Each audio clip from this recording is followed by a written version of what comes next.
Hello, my loves. Hello, my loves. Hello, my loves. We're going to get it.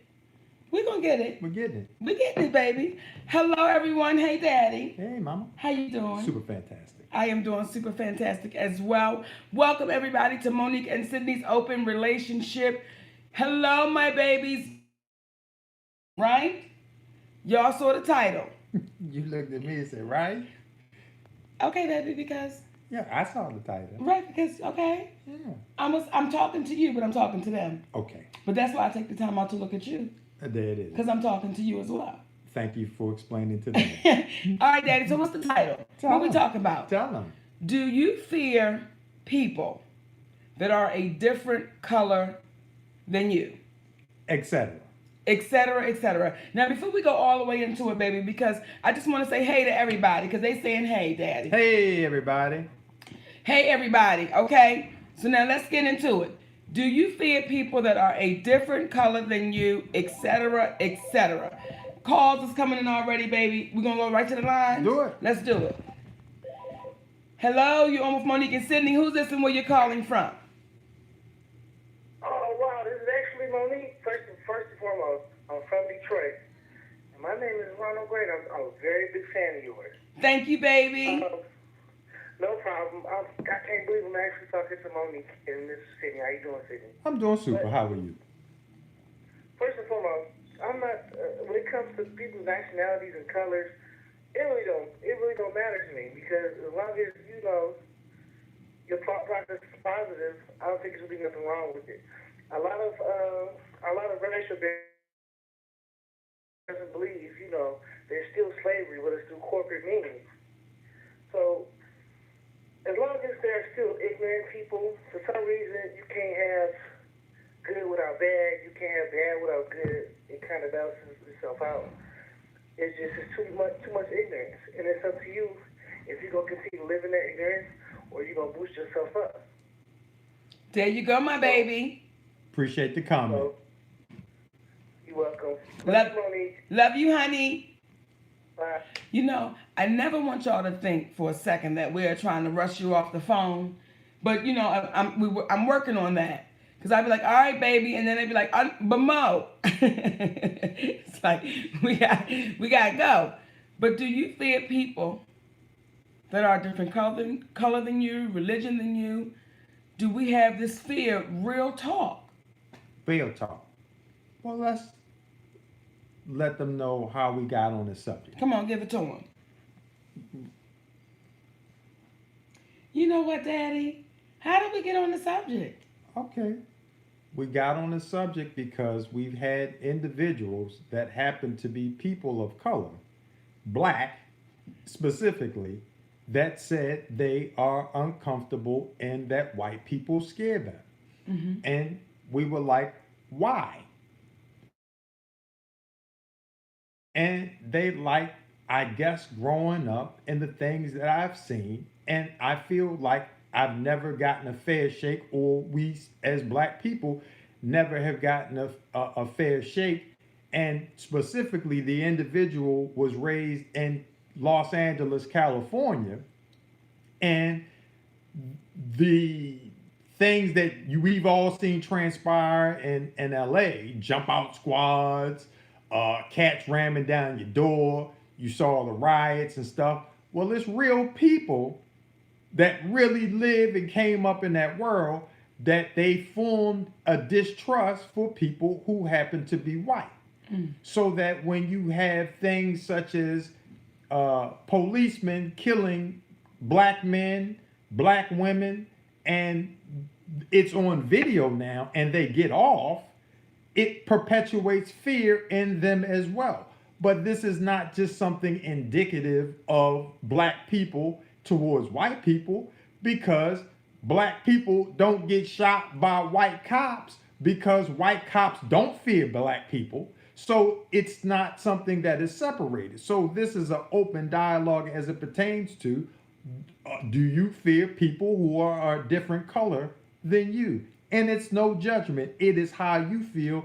And this through it, because ultimately it is not good for anyone to fear any man or woman based upon anything, much less their color, religion, etc. And we were talking earlier, and I remember having a conversation with, at the time, who was the president of BET, and that was Deborah Lee. And it was myself and Sydney and Deborah Lee, and I believe there was maybe a couple other people on the call. And we were having a very real conversation. And I remember, why, what? When you said they don't know why I'm chuckling. It was a very real conversation. And I remember her saying, if we were white, you wouldn't be talking to us like this. And I said to Deborah Lee, check my resume. And I didn't say that arrogantly, but to say, check my resume, because there have been situations that I've had in a place called Hollywood, and I didn't care what the color was. If it was wrong, it was wrong. And at the time, I didn't understand how to say it tactfully. Say it how I felt like you were giving it to me, and if I felt like it was bullshit, I was going to call it bullshit. And I didn't care what color you were, what gender you were, what religion you were. If I felt like you was dishing out bullshit, I was going to say, you giving up some bullshit. But when that woman says to me, if we were white, you wouldn't be saying this to us, it let me know her mindset as a black person in fear of, you wouldn't talk to white people this way. Let's go to the lines. Hey, you're on with MoNIQUE and Sydney. Who's this and where you're calling from? Hello? Hi, Miss Monique. This is Charmaine, and I'm calling from Kansas City. Hello? Hi, sweetness. Hello? Hello, we can hear you. Okay. My name is Charmaine, and I'm calling from Kansas City. Hello? Yes. I think you may be close to your device and you may be hearing yourself, and that reverberation is coming back, so you may need to get away from your device. Okay.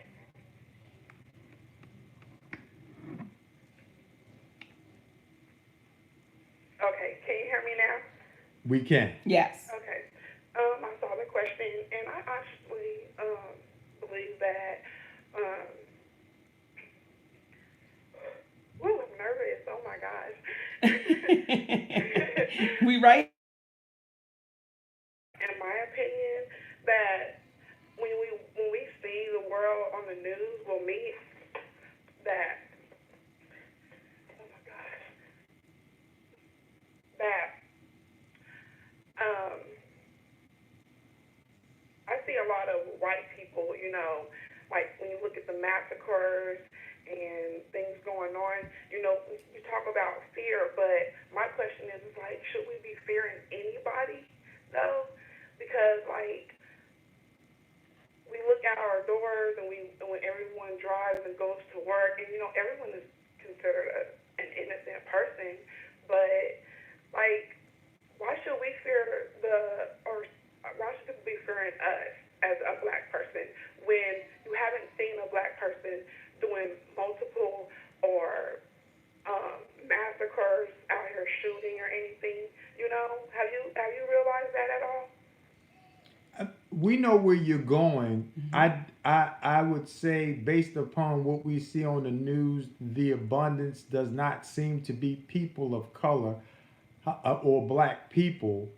I guess the question that we're asking is, do you have a fear? And it sounds as if you're saying, no, that you shouldn't fear us. But the question is, do you fear people that look different from you?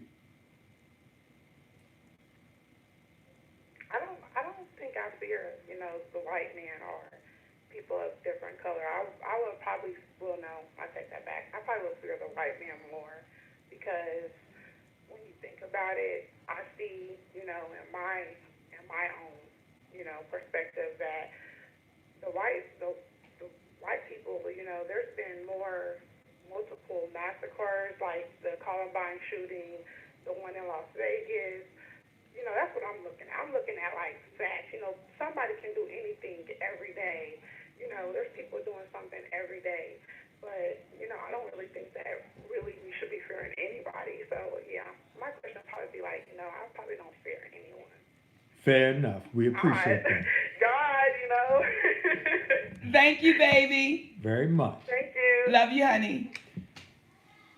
And there's some people that I didn't remember his handle that was saying, there they go again, there they go again. Every time somebody black get to talking, they always pull Rocky Marciano's out of there. It's a question that we're posing because, in our humble opinion, and I believe I can speak for us, we should not fear one another. But it blows us away when we're told by black people that fear white people. So we're having a dialogue because ultimately, when we ask why, what we'll potentially see is there's not really a reason to fear a color as much as there's a reason to have dialogue to understand that the same things that we see on one side is the same thing that can happen on the other side, despite your color, because we all are people, despite our color. Let's talk about it, baby. Hey, you're on with Monique and Sydney. Who's this and where you calling from? Adam from Ohio. Hi, sweetness. Talk to us. All right, I don't fear people of a different color, per se, but recently, people of a different color, you see, I appear to be more homosexual than I actually am. Okay. If that makes any sense. And they pulled a gun on me. And it has since been dissolved, but now, every time I go walking in my neighborhood, I try not to walk alone because I don't want the people who I have kicked out to find me. They know where I live. To find me, kill me. Because I'm worth living for. No doubt. So again, you're just so I'm clear. What are you saying? Who are there specific individuals that you have a dispute with that you are fearful of, or they were fearful of you? Please explain. Well, it's kind of a mutual. I have no problem with them until they pulled a gun on me. Well, that'll create a problem. Yeah. And that created a problem, and then I was fearful of them, and because I didn't, when someone pulls a gun on you, you don't look at their face. So they pulled a gun on you because they assumed that you were a homosexual man. Right, and I'm white, and they pulled a gun on me, and I didn't look at their face, so now every time I see someone who fits their body description, I'm a little scared because I'm worried they're going to pull a gun on me and shoot me. Now, what was it, and how is it that you're certain that they assumed that this was their reason for pulling out a gun on you? Because later on, I heard them say, fucking faggot and stuff like that, and queer and words like that pointed towards me. Got you. So I knew what they were thinking, and everyone asks me if I'm gay. It's a daily question. Do you think it was because they were afraid, or do you think that they were just trying to start trouble with you because you were gay? I don't know. I can't get into their mind.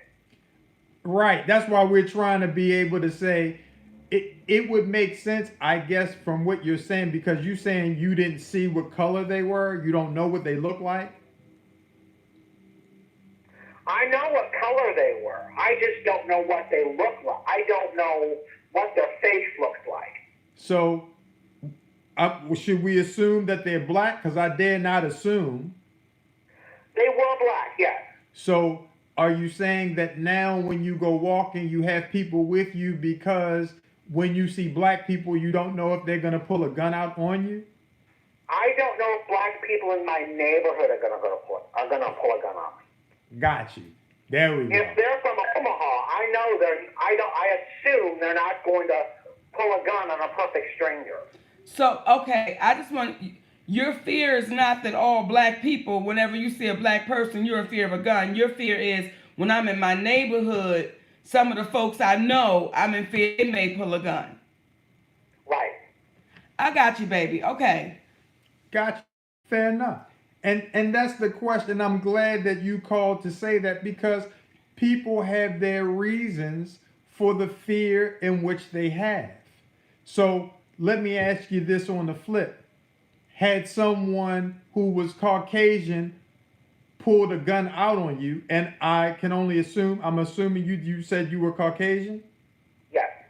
Had someone pulled a gun out on you who was Caucasian, would you then have that same fear? Absolutely.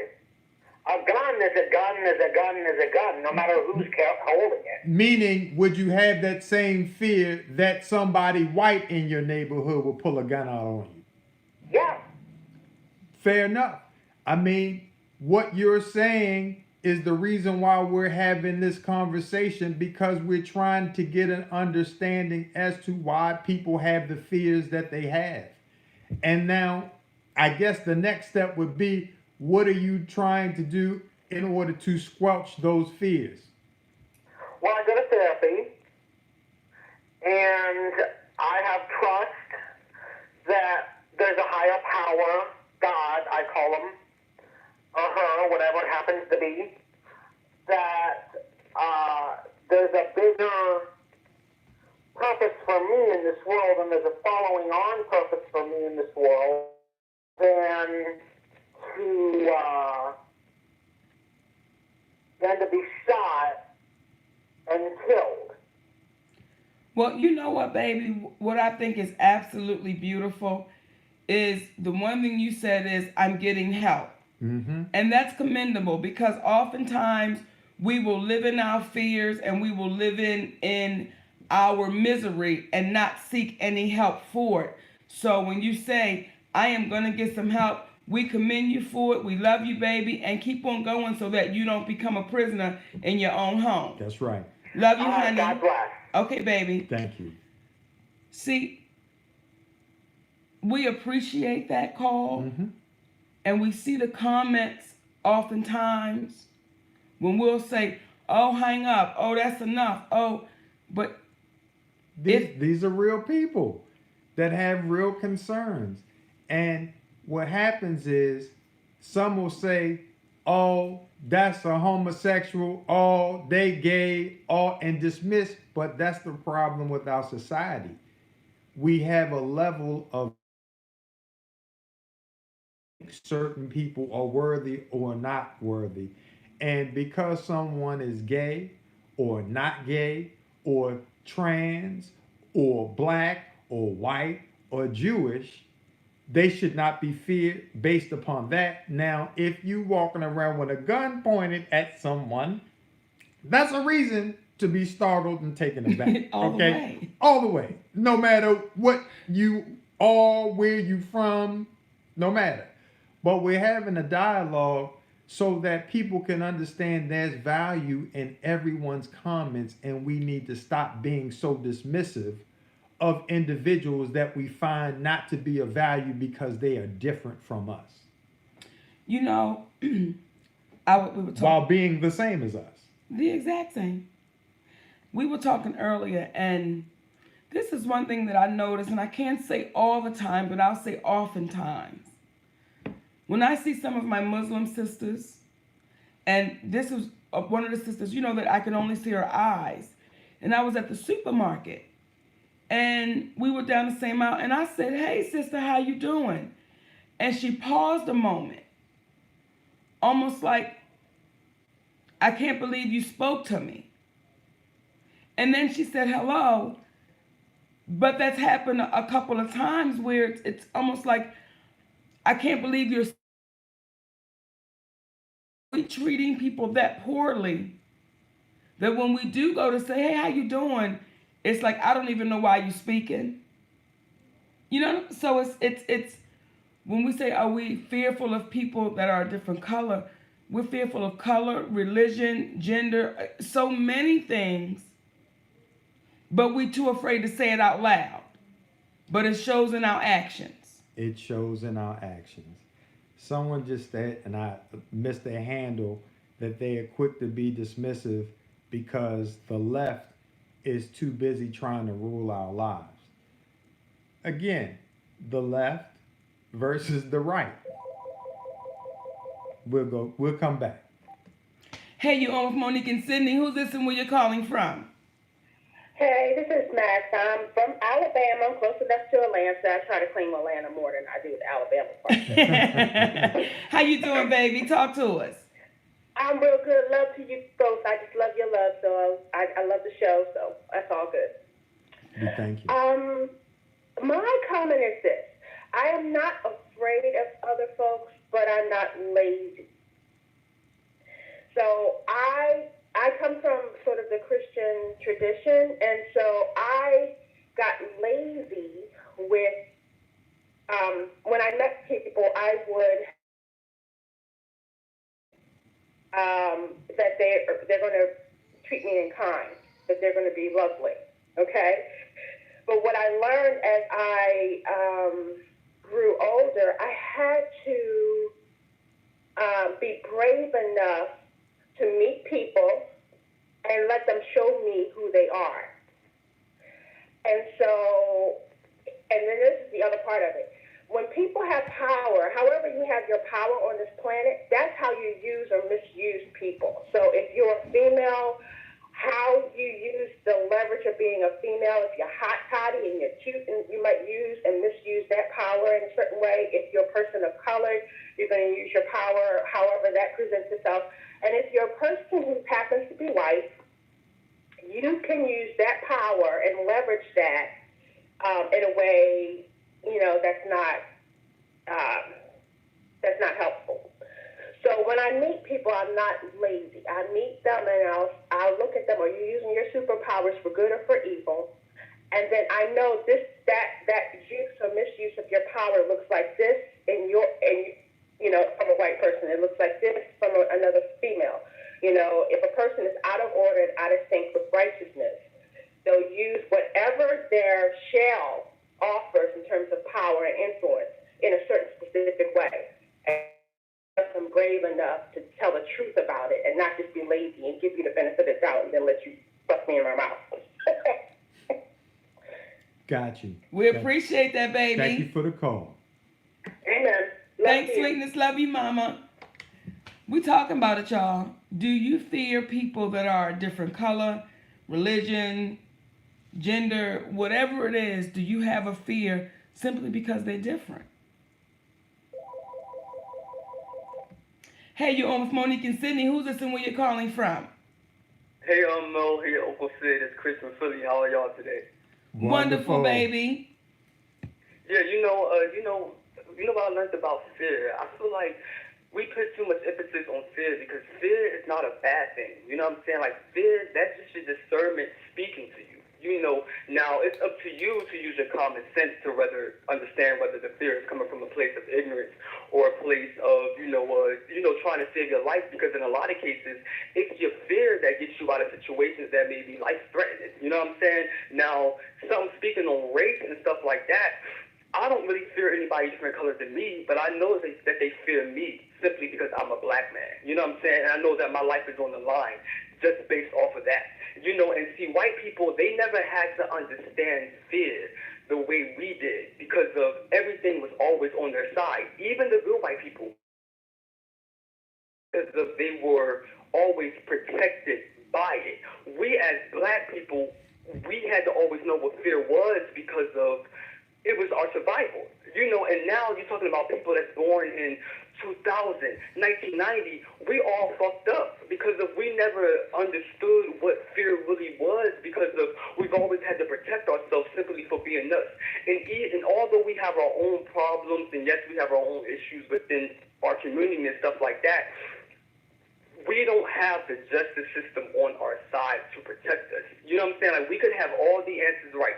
We could have the camera, we can have the evidence, we can have the proof, and still they will find a way to make us the bad guy.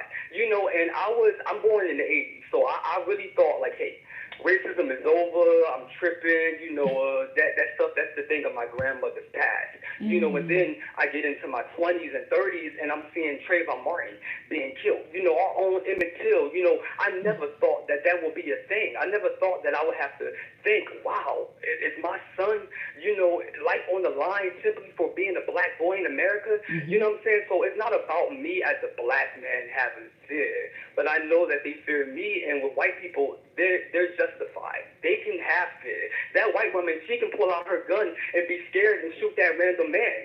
She can do that, and people will feel bad for her. A black woman could never do that. You understand what I'm saying? Like, she could never protect herself. So we as black people, we have to understand that fear for us, it doesn't work the same way that fear works for other people. And it's not the white people's fault. Even the good white people, it's not their fault. They just never had to have it. You know, it's like being raised in the hood. If you raised in the suburbs, you ain't never had to know what it's like to, you know, hold your pocket because somebody might rob it. So you were a little naive to that. You know what I'm saying? So fear, it's a good thing if it's used the right way. You know, and that's just pretty much how I feel about that whole situation regarding fear and stuff. So We appreciate your opinion in reference to that, brother. We thank you so Yes. much for calling in. Thank you, sweetness. thank you. Bye, honey. Thank you. Have a good day. Oh, that was such a great call. Well, here's the thing. Oftentimes we say that white people never had to know what fear was. Oftentimes we say that white people never know and never knew what suffering was about. However, there was a time in history where black people and white people were under the same set of circumstances, and they were indentured servants collectively. And in the mid 1640s, there was this thing called the Thank you Bacon. for calling Hicks Media. At this time, we are... There was this thing called the Bacon Rebellion, in which the indentured servants that came from Britain and those that came from Africa prior to that time period in the 1640s were all spoken about from their places of origin. At the time that Nathaniel Bacon rebelled against the governor Berkeley at that time in Jamestown, Virginia, where blacks and whites collectively came together because they were married, they lived, and they were all treated poorly together. And what happened after this after the Bacon Rebellion, not the Boxer Rebellion, after the Bacon Rebellion that lasted for close to a year, they devised a plan that would lay the groundwork to separate whites from blacks. And at that moment, that's when the privilege came into play. Because then you had on the books that when white people worked, they could get gunpowder and clothes, while black people were not allowed to bear arms. Then you had things such as if you were white, you could not marry someone black and become a citizen. If you were black, you could not testify against someone who was white. And the reason why this was done was because it would allow there not to be the unity between blacks and whites that there once was, because they were all in the same boat together as indentured servants. So after this time period, they were given privileges that black people were not given, hence the term privilege.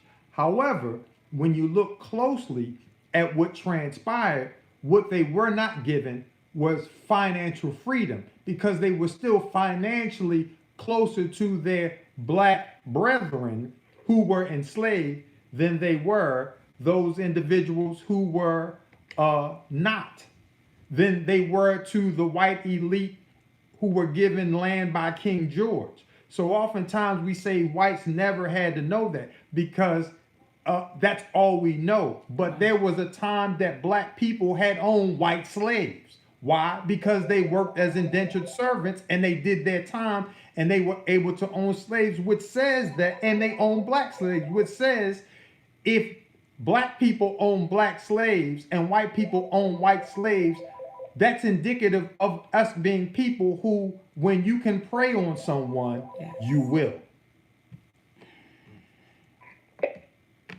Hey, you're on with Monique and Sydney. Who's this and where you're calling from? Hello?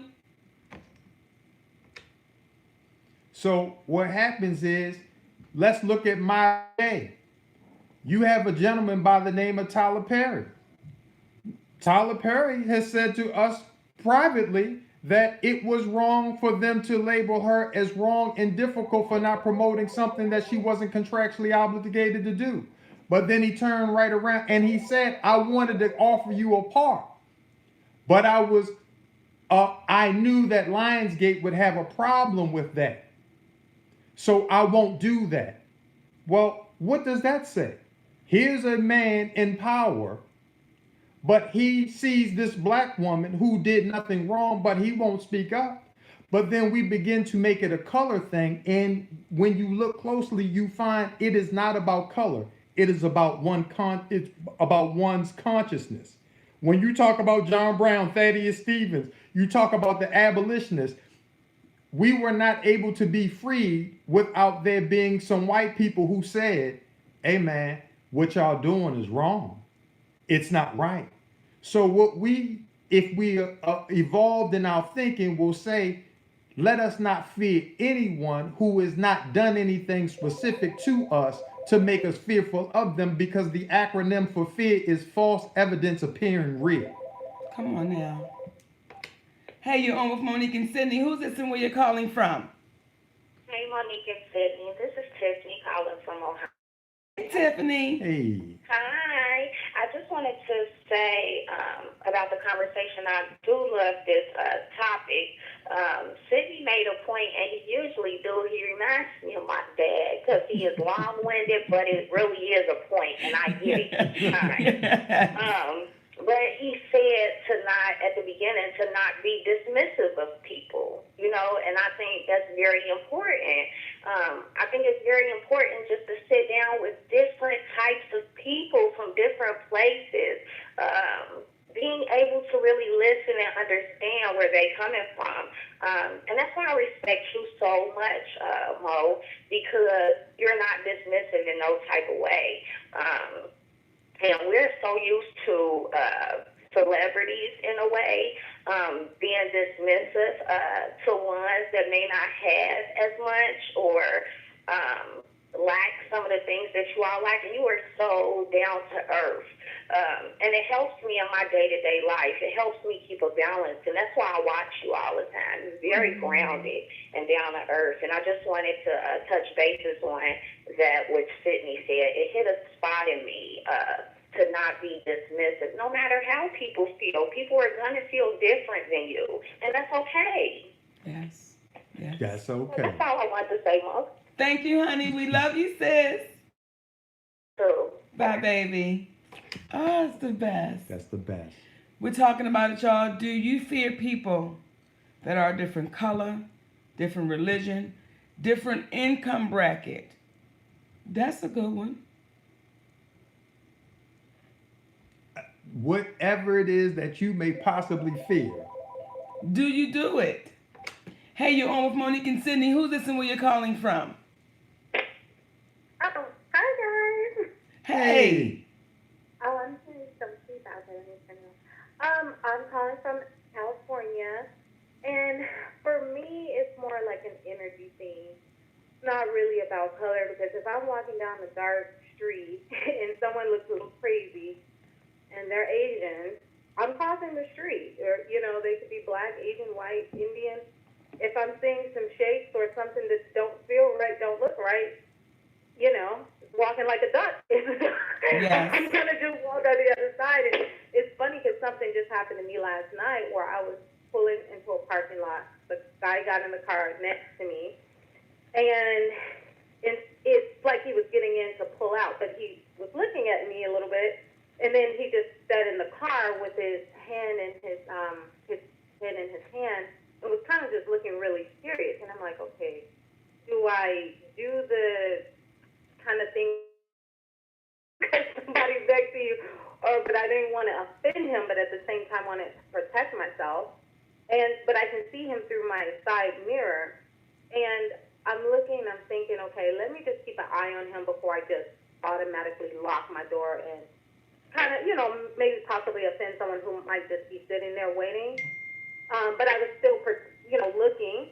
And then my locks are also in the front dashboard, so I just played on my radio a little bit, then gently locked the lock button. But this guy happened to be, kind of heavier Hispanic man, and this same topic kind of crossed my mind when this incident happened, because I know I always heard of stories of black men feeling that, especially older white ladies automatically lock their doors when they see them coming or things like that. And, so I'm aware of that. And I think I was just being aware of that situation. But it was really the energy that made me feel like I wanted to lock my door.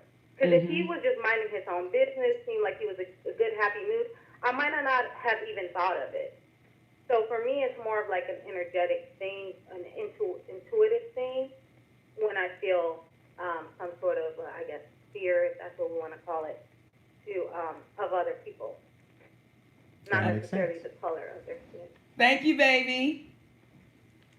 You're welcome. Thank you. I'm loving people's opinions and takes on it, because it's something I didn't even consider. We were at the okay, y'all. So that call just made me think of a situation. We were at the Walmart parking lot, right? And we were sitting in the car. I gotta take the call, Daddy. Hey, you on with Monique and Sydney. Who's this and where you're calling from? Monique, this is Daniel from Biloxi, your favorite fan. Hey, Daniel from Biloxi. Talk to us. I have written you a poem. It's very short, and I would love some way to get this to you. I wrote it about 2 months ago, and I always search YouTube trying to find when you're going to be on. I'm going to read it to you, and then you can let me know some way of how I can get it to you. It's in the vein of Fannie Lou Hamer, and you know how much I want to see you on Broadway doing that. But let me read this real quick, and I hope it means as much to you as it's meant to me writing it, because Monique, I remember at the casino in Biloxi, standing there, and I had just lost my mother, and standing there, if people don't realize that your audience, there is just as many gays in your audience as there are African Americans, straight, and there's a reason for that, because you've never forgotten us, and we weren't in the shadows. And let me read this to you. Beloved friend, to Monique, as stalwart as an oak, no fickle winds could sway. She never changes in her role. Her stature towers over other friends. Understanding and compassion clothe her soul. Though I would search the universe around, no finer sister friend could I acquire. For her love and loyalty always bound, regardless of whatever should transpire. Those privileged to know her well receive a constancy of caring as their gift. Her ready counsel hastens to release a troubled mind and give the heart a lift. Her oak endurance no one can contest. My most beloved friend, the shiniest. Very nice. Very nice, baby. Very nice. Well, there's a lot of people that are staying next to you. They don't realize it, and there's a lot of people don't realize there's a lot of gay icons. There's Cher, Tina Turner, Bette Midler. I want to say Oprah. I'm a little bit disappointed, but you're up there because you have never ever allowed anybody to make us feel less than, and we really do appreciate that. You really don't know, and I would love to be able to get this to you somehow, and I guess. Well, here's what's beautiful, Daniel. You got it to me. You got it. Because you read it to me, and this is forever right there. Well, I just really wish people could see the abilities, and if we could get over this hump and get a situation to where you are back in the situation where you could be seen more and out there, and it just hurts my soul and heart to think that you have been sidelined, and it. I look at Precious, and I can't think of anybody that could ever pull that off. And you just really one that wanted to meet you and greet you, that you treated no one any different, and for your career to have been sidelined the way it has, it's just, as you can tell, I have tears in my voice. May I say something, Brother D? Please, Daddy. 2 things. The reason why she never treated the gay community as if they were less than, most importantly, number 1, is because they're not. And number 2, as you speak in reference to the sidelining of a career, people may impede your progress, but only you can stop your progress. And as you speak right now, there are things that are formulating to make that progress no longer impeded. And it's because of kind-spirited people such as yourself and the people that are tuning in while that's coming into fruition. Because there are those who are out there that don't say a word but have the power. And they appreciate right versus wrong as you do. And guess what? Wrong is afraid of right. See MoNIQUE where she needs to be again, my brother. And we appreciate you. We love you, Daniel. Thank you, and Merry Christmas and Happy New Year. Same to you, sweetness. This is why we do it. This is why we do it. And it's for the callers like Daniel that call in and say, you know what, just to have a place where you can call in and not feel like you're going to be dismissed or rushed off or thrown away, but loved on. Because don't we all want that? I know I do. I love love. Give me a kiss. Oh, do it. Mm-hmm. Get it. Hey, you're on with Monique and Sydney. Who's this and where you're calling from? Yeah, this is the Lord calling from Philadelphia. The Lord. Give it to us. Hey, how y'all doing today, man? Good. Come on, Barry White. Come on.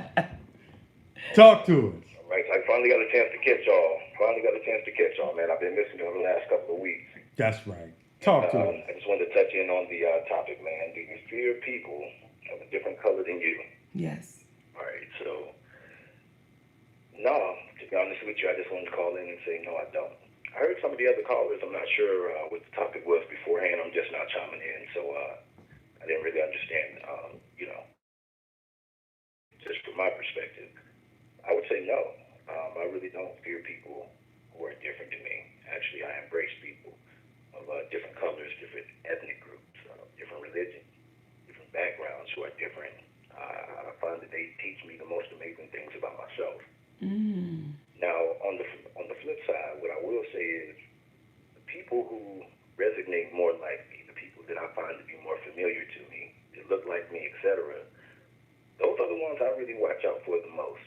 And I know it sounds, like whatever. You know what I mean? Maybe, it sounds honest. Right. Maybe it sounds, I don't know, self-diluting or something, but it's just been my experience. And my experience is all I can speak of. I've lived in the South. I went to school in Tennessee. Now I live up north of Philadelphia. I've been in the heart of the KKK, and I've been in the complex of the urban center. And what I will say is that I find more opposition in things that look more familiar like me than things that are unfamiliar to me. Why do you think that is? Well, first of all, I think it's because of exposure. I think things more so, if we're speaking specifically about people, I think other ethnic groups, other cultures, they have a different experience, a different outlook on life. They see life from a different set of people. I think in America, if we're going to compare it in that context, I meet people on a daily basis in cities where I live, and I just, when I talk to them, I find out they've never left their city, or most of them haven't left their state.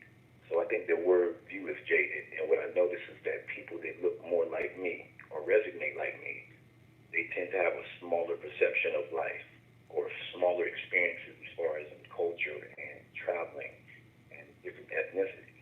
So it makes their viewpoints on life a little more jaded and smaller to me. And I found because of that, they're the ones that will bring me the most apprehension. Fair enough and well said. We appreciate you, sir. Love you, baby. They love y'all too, man. Take Thank care. you. Do you fear people that are a different color, race, religion, money, bracket, whatever it is? And they said that they want to hear the Walmart story, right? So I got to go back to it. So I'm in the Walmart parking lot, and what I did not know is they now pedal in the Walmart parking lots. So a sister comes up to the window, and she says, I need a few dollars. My daughters are in the car. I just ran out of gas, so I don't have any heat. And my husband just left us. So I'm in the car with the kids. It's a sister. So I said, well, let me give her something because I would hate to be in that position and, need a little something. She said, I'm going to be honest. The extended stay is $62. I got $40. I appreciate her honesty. I said, here you go. She walks away. Well, about a good 5 minutes later, here comes this brother. Before he can even get up to the window, I said, no, because I'm a woman. That's a man. I got these babies in the car. I didn't care what color he was. All I saw was I am a woman and that's a man. And you can come up to ask, no. So the fear at that moment was, that's just a man coming up to the car asking for something. And it's just like, no. Before he could even get there, because there was a slight fear of, I got these babies in the car. It's nothing I'm going to be able to do at this moment. And it is. Are you going to just look like that? Did you see me pause with it? And someone said earlier, fear can be a healthy thing, especially based on the society that we live in. Yes. So it is a defense mechanism that is oftentimes used, but you just said, I didn't care what color, who they were. It was a man walking up on me and my babies, and I know things that can happen. There you go. Hey, you on with Monique and Sydney. Who's this and where you're calling from? Hey, Auntie and Uncle and Auntie. This is Israel. Hey, baby. I'm so glad you made it another year, Auntie. Me too, sis. Hey, Peaches. Hey, Uncle. What's Listen, happening? do I fear other people who look different than me or who are from a different race or creed or color, or I couldn't care less if you came from, no. Man, woman, child, farm animal, small machinery. Couldn't care less. That's Could not beautiful. care less. I have a plethora of friends who are white, Indian, everything. I don't care. All I care about is us being on the same page with two things. One, not lying to me, and two, understanding my plight as a black gay woman. That's all. Don't come to me with this all lives matter bullshit. Don't come to me with this,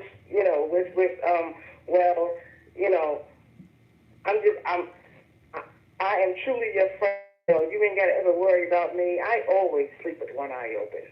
Always. Do you, Ezra? Okay? My mother, my father. I sleep with one eye open. Okay? Not everyone, not every closed eye is sleep. Okay? Not every. And I learned that lesson the hard way after being stabbed in my head and having had 27 stitches in the back of my head.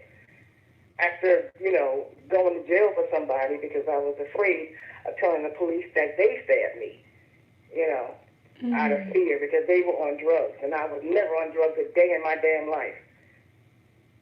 I've had to learn to not look at people as different because of their color, but different because of their actions. Yes. And the lack thereof, their concern for my well-being. But your color means nothing to me. Nothing. I have a plethora of friends on Facebook that are white, and they are labeled and characterized on my page as brother, sister, cousin, niece. I've done that because and do me a favor. Can you also clarify? Can you just clarify, because someone has said all lives do matter, though, and can you let them know what you mean by that, so they are not under the impression that you don't believe that all lives matter? Yes, I will. All lives will always matter, but the issue is black lives don't matter right now. That's the problem. Black lives have never mattered. And you would never understand that or be able to empathize with that unless you've been treated lesser than or under everyone else all of your life. Now you may think that because a lot of black folks are prospering and, what about black on black crime? What about white on white crime? Right. Okay, what about serial killers? Okay, 90% of them are white.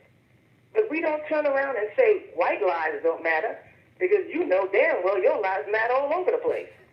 Mm-hmm. The problem is you don't discuss cancer at a lupus convention. You don't discuss a broken leg at the bedside of somebody with a coma. It's not the time or the place. What we're discussing now, or what I just said about black lives mattering, is not to say that other lives don't matter. My point is all lives matter. So then black lives should matter. Right. Wait, thank you very much for articulating that, because that needed to be said. Because sometimes people don't understand that by saying that black lives matter, that they also say that they're really saying black lives matter too. Yes. Thank you. Also, it just didn't finish it all the way, because unlike me, y'all was being verbose and I was being, as I can be sometimes, long-winded. Okay, I own that, but it's to make a point. So I'm glad you said what it was that you said. Thank you. I love you guys. I'm waiting for y'all to come back to New York. Auntie and Uncle, I'm so glad about your residency in Las Vegas. And Peaches and I have a timeshare. We're going to be right out there to see you. We love you, baby, and I can't wait to see y'all out there. That's right. Take care. All right, sweetness. Come on, y'all. Do you fear people that are a different color, race, religion, gender? Do you have a fear? And I gotta say this too. Say it, Daddy. When I spoke earlier in reference to the Bacon Rebellion, what folks have to also understand is it was designed to divide us, because a key point is people were given nominal privileges, but they were not given wealth. They were not given viability. Thank you for calling Hicks Media. So what happens is today, where we live, in the day and age we live, oftentimes we as black people will think that all people that are white are doing well and are treated fairly. But there are a large number of poor white people who are marginalized, and they may vote for Trump, but let their poor asses go up to Mar-a-Lago. Come on. Where Donald Trump roamed, and see how they're treated. As an example, there was a gentleman in North Carolina, District 9, who you rarely see this on the news. He happened to be Caucasian. And he said, they took my ballot from me because I could not read and I cannot write. And they told me that I would fill that out. Do you think that this person is treated fairly? Do you think that he's high up on the hierarchy, if you will, in America? That's where the divide is. Oftentimes, when you see these guys who are part of this white nationalistic group, oftentimes, though there are individuals who are highly successful from a financial standpoint, the majority of them are not. And that's where the divide comes from. Working next to people who may dislike you for the color that you are, because there have been things that have been instituted into our society to make you dislike one another, to make you distrust one another, but you're actually going through the same thing if you get in the same pay. The only difference is there is an appearance that you will be treated differently at times. For instance, and it's true, for instance, you can get choked out selling CDs while being black, while on the other hand, you may have murdered several people at the church, but they find the time to take you to Burger King and get you a little lunch before you go to jail. However, it didn't stop this young man from being not well off.